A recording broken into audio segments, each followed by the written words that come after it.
Yo, halo semua, jumpa lagi dengan Kip Tips, sahabat mahasiswa Kip Kuliah. Sebelum menuju ke pembahasan, buat teman-teman yang mau terus update informasi seputar Kip Kuliah, bergabung grup diskusi Kip Kuliah, dan konsultasi atau chat dengan admin, bisa download aplikasi Kip Tips ada di Play Store, atau linknya ada di deskripsi. Oke, lanjut. Baik, teman-teman, pada video kali ini aku mau membahas tentang bagaimana alur daftar ulang gitu ya setelah teman-teman itu keterima SNBP ya teman-teman.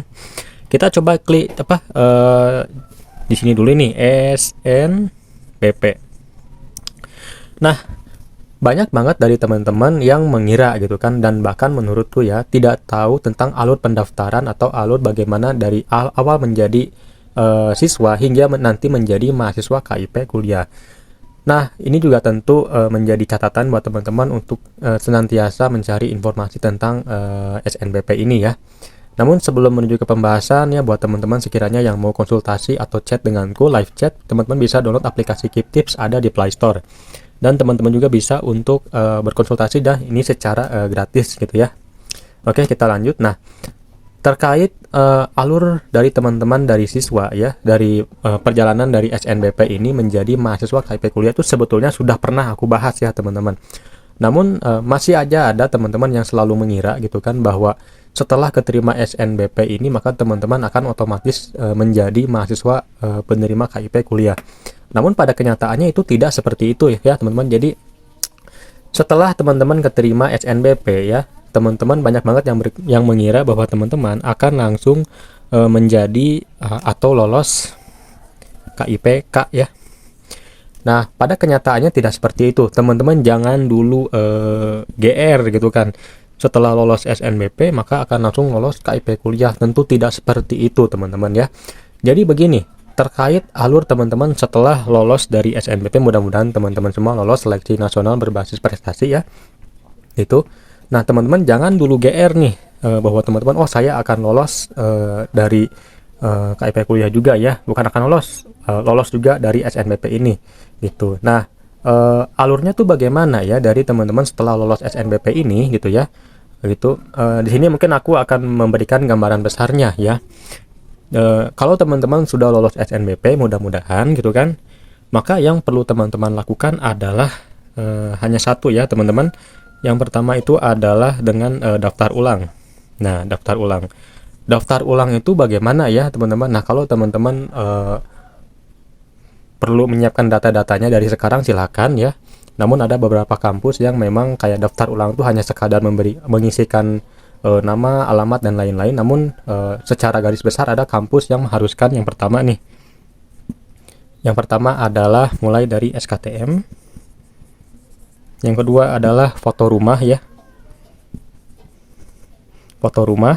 Kemudian yang ketiga ada yang namanya itu surat ini tuh surat listrik ya teman-teman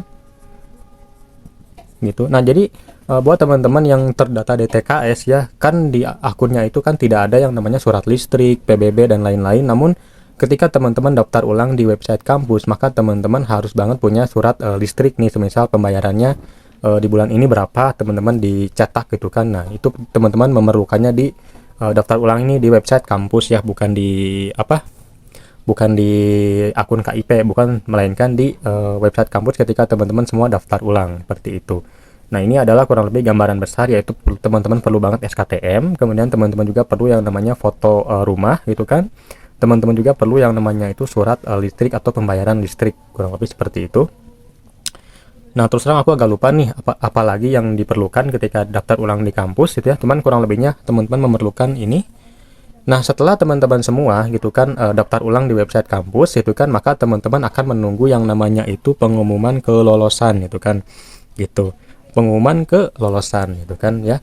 Nah, kurang lebih ya data teman-teman semua itu akan diproses gitu ya. Nah, oke teman-teman, mungkin ini yang keempat adalah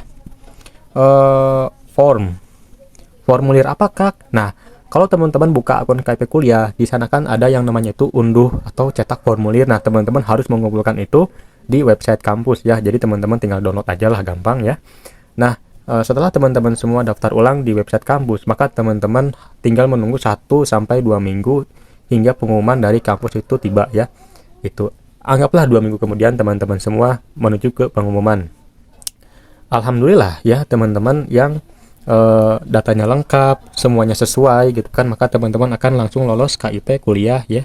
Alhamdulillah, dan teman-teman tidak perlu membayar biaya apapun ya di kampus. Nah, namun amit-amit itu kan buat teman-teman yang tidak lolos ya, maka teman-teman akan langsung menjadi mahasiswa reguler.